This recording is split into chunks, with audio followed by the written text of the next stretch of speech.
Hello, I'm Ty Mason of the DiabetesCouncil.com, researcher, writer, and I have type 2 diabetes. Now I want to emphasize that my perspective is coming from one with type 2 and not type 1 diabetes. Our channel is primarily for those with type 2 diabetes and pre-diabetes. Today, I want to answer the question, will I have to go on dialysis because of pre-diabetes? After you watch the video today, I invite you to check out the description box for my new ebook. This is one of the most comprehensive diabetes meal planning books you can find anywhere. It contains diabetes-friendly meals and recipes for different goals such as 800 to 1800 calories per day meal plans, diabetes meal planning tips and tricks. There are also tons of diabetes-friendly recipes for everyone. Let me state up front that the chances of someone with pre-diabetes needing dialysis, well, it's highly unlikely. I found no cases in my research. However, one of the main complications of diabetes is kidney disease. Now, the good folk at the National Kidney Foundation have a lot to say about diabetes and kidney disease, and I relied a lot on their website, also almost exclusively, I would say, for research material for this video. You see, with diabetes, the small blood vessels in the body are injured. When the blood vessels in the kidneys are injured, your kidneys cannot clean your blood properly. Your body will retain more water and salt than it should, which can result in weight gain and ankle swelling. You may have protein in your urine. Also, waste materials will build up in the blood. Diabetes also may cause damage to the nerves in your body. This can cause difficulty in emptying your bladder. The pressure resulting from your full bladder can back up and injure the kidneys. Also, if urine remains in your bladder for a long time, you can develop an infection from the rapid growth of bacteria in urine that has a high sugar level. Now, about 30% of patients with type 1 diabetes and 10 to 40% of those with type 2 eventually will suffer some sort of kidney failure. To date, there's not enough data to even begin to suggest that those with prediabetes will have kidney failure.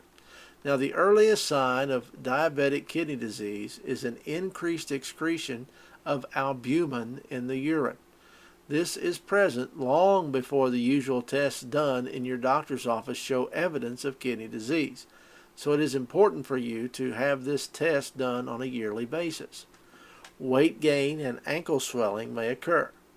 You will use the bathroom more at night. Your blood pressure may get too high.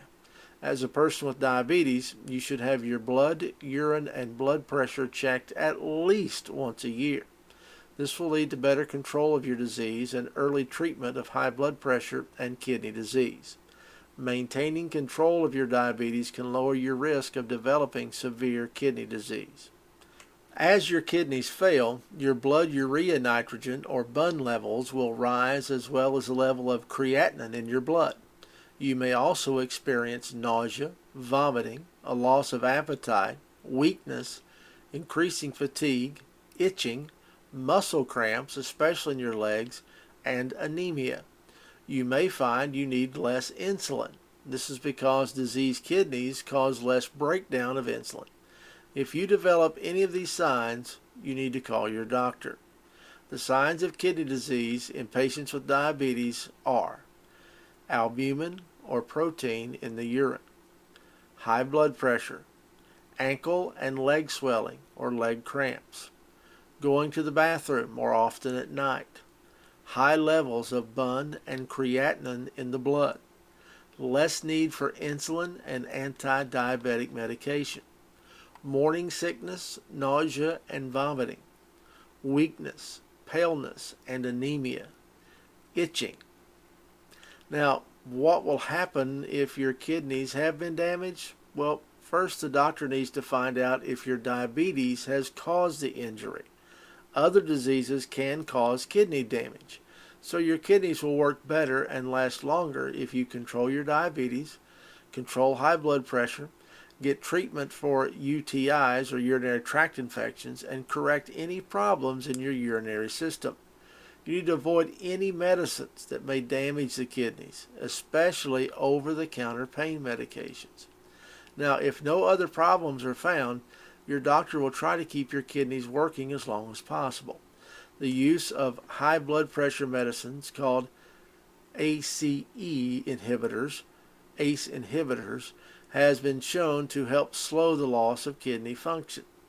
The kidney doctor, is called a nephrologist, will plan your treatment with you, your family, and your dietitian.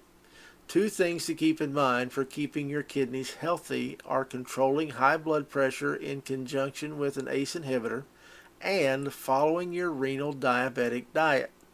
Restricting protein in your diet also might be helpful. You and your dietitian can plan your diet together.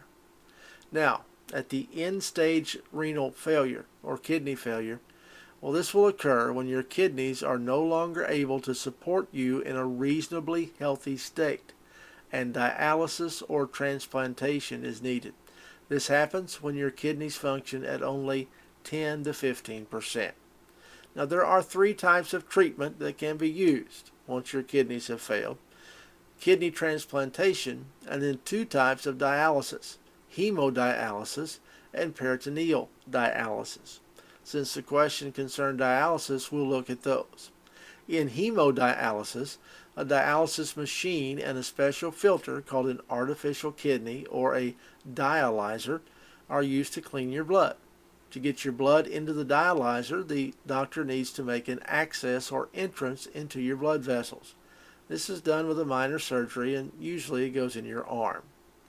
In peritoneal dialysis, a soft plastic tube or a catheter is placed in your belly by surgery. A sterile cleansing fluid is put into your belly through this catheter. After the filtering process is finished, the fluid leaves your body through the catheter. Now, as I've stated, if you have prediabetes, dialysis is not a major concern for you at this point. Work hard to keep your status as prediabetes, and it will probably not cause you this type of kidney problems ever. Don't forget to get my new ebook, and please subscribe to our channel for many more videos like this one in the future. I want to thank you so much for watching. I'm Ty Mason.